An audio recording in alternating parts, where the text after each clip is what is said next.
নিজক অকলশৰীয়া বুলি কেতিয়াও নাভাবিবা। ভাবিবা যে মই অকলশৰীয়াই যথেষ্ট।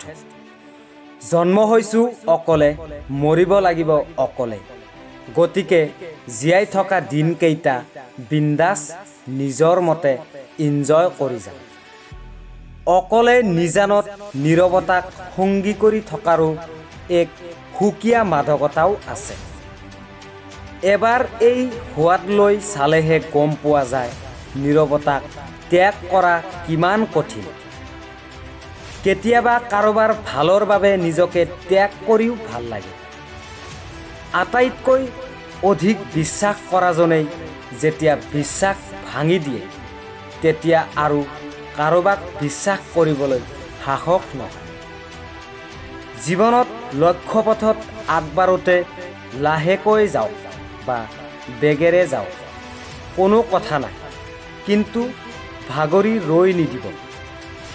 আপোনাৰ যদি টকা পইচা আছে, তেনেহ'লে আপোনাক সন্মান কৰিব, কাৰণ এতিয়া সন্মান কৰোঁতে জ্ঞানী চোৱা নহয়, অকল টকা পইচাহে চোৱা হয়।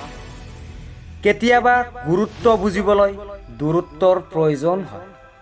মই স্বাৰ্থপৰ বা অহংকাৰী নহয়, মাথো সেইবোৰ মানুহৰ পৰা আঁতৰি থাকোঁ যাৰ ওচৰত মোৰ কোনো মূল্য নাই। হাঁহিবলৈ টকা পইচাৰ কোনো প্ৰয়োজন নাই। কেতিয়াবা কাৰোবাৰ এষাৰ মাতেৰে অলেখ হাঁহি বিয়পায়। জীৱনত যাক বেছি গুৰুত্ব দিছিলোঁ, সিহঁতেই সকলোতকৈ বেছি অৱহেলা কৰিলে।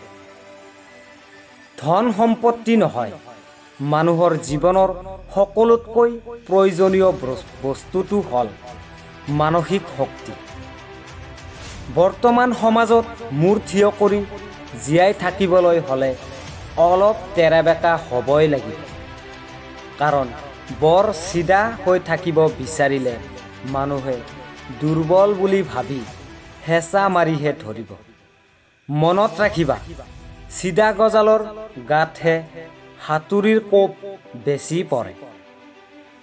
যিজন মানুহে সকলোকে সুখী কৰি ৰাখিবলৈ চেষ্টা কৰে, তেওঁৱেই অৱশেষত অকলশৰীয়া হৈ পৰে। জীৱনত কোনো কথাতেই গৌৰৱ নকৰিবা। যদি তুমি সঁচাই উপযুক্ত, তেন্তে তোমাৰ জ্ঞান বুদ্ধিমত্তাক লৈ সমাজেই গৌৰৱ কৰিব। তোমাৰ জীৱনৰ হাতখন সেইজনৰ হাততহে ৰাখিব বা ৰাখিবা, য'ত নেকি মৰম, বিশ্বাস, ভালপোৱা আৰু সন্মান থাকিব। আনে তোমাৰ নামটোহে জানে, কিন্তু তোমাৰ জীৱনৰ কাহিনীবোৰ নাজানে।